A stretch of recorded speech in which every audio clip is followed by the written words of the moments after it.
Assalamualaikum warahmatullahi wabarakatuh.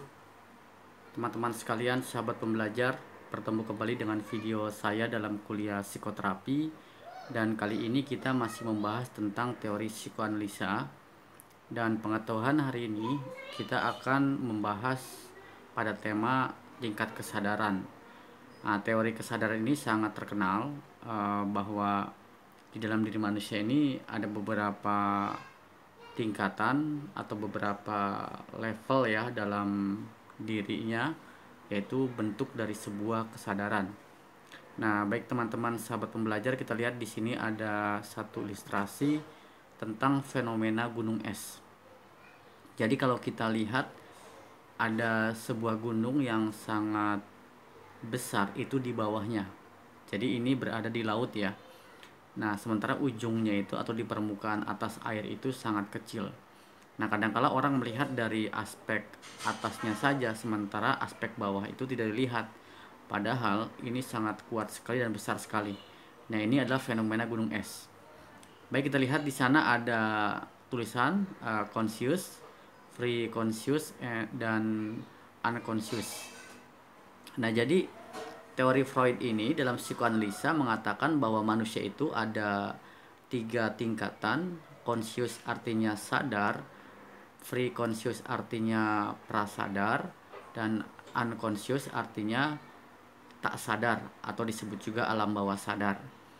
Nah, di area sadar ini sangat kecil ya. Nah, sementara masuk ke dalamnya itu ada free conscious, di dalamnya ada super ego dan ego. Sementara di unconscious itu ada yang disebut dengan id.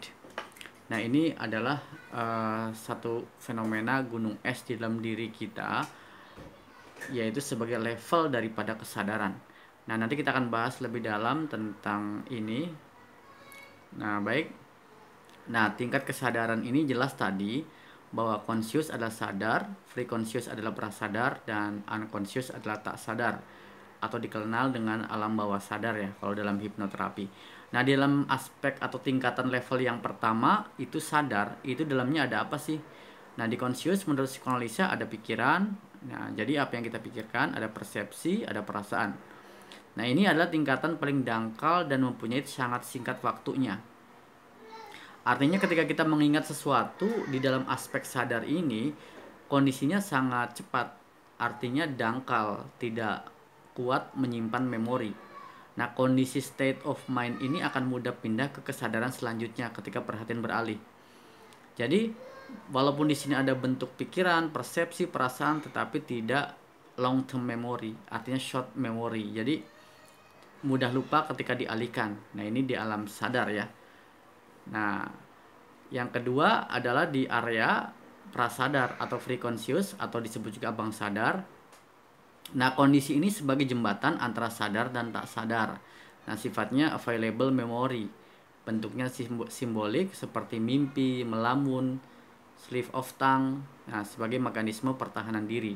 Nanti kita akan bahas tentang mekanisme pertahanan diri di dalam psikoanalisa. Nah, jadi dalam prasadar ini sifatnya adalah seperti yang tadi kita bicarakan, yaitu tentang mimpi, melamun, dan slip of tongue itu keselip lidah ya. Nah, selanjutnya adalah alam tak sadar atau unconscious atau alam bawah sadar. Nah, ini bagian terpenting dari psikoanalisa karena akan membentuk tingkah dan perilaku kita yang berasal dari impuls, insting, dan dorongan. Nah, pengalaman traumatik karena sebab depresnya. Jadi, menurut psikoanalisa ini bahwa pengalaman traumatik, fobia, atau hal-hal yang menyakitkan ini tersimpan baik di alam bawah sadar. Demikian juga sebaliknya ketika ada satu pengalaman peristiwa yang membuat kita senang bahagia, ini juga tersimpan baik di alam bawah sadar. Nah, problemnya adalah kita nyimpannya hal yang positif atau hal yang tidak baik. Karena di alam bawah sadar ini dia tidak bisa membedakan mana baik, mana buruk. Yang penting tugasnya adalah menyimpan sebuah peristiwa, emosi, dan lain-lain yang sebabnya adalah ditekan ke dalam alam bawah sadar. Nah, ini area-area ini banyak dibahas dalam teknik-teknik teori hipnoterapi.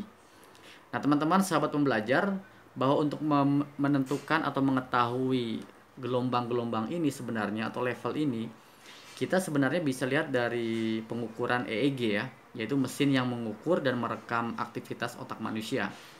Nah, nanti kita akan tahu nih di sini dibedakan menjadi gelombang, ada gelombang beta, alfa, theta, dan delta. Nah, ini level consciousness ya. Jadi di area alam bawah sadar ini akan kita bisa bedakan gelombang-gelombangnya melalui teknologi atau alat mesin yang khusus mengukur tentang ini.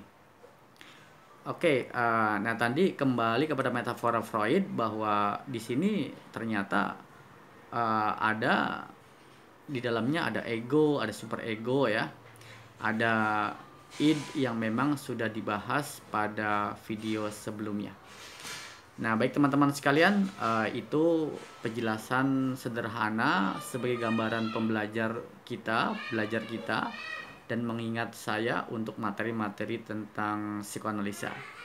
Demikian materi yang bisa disampaikan tentang tingkat kesadaran menurut Freud.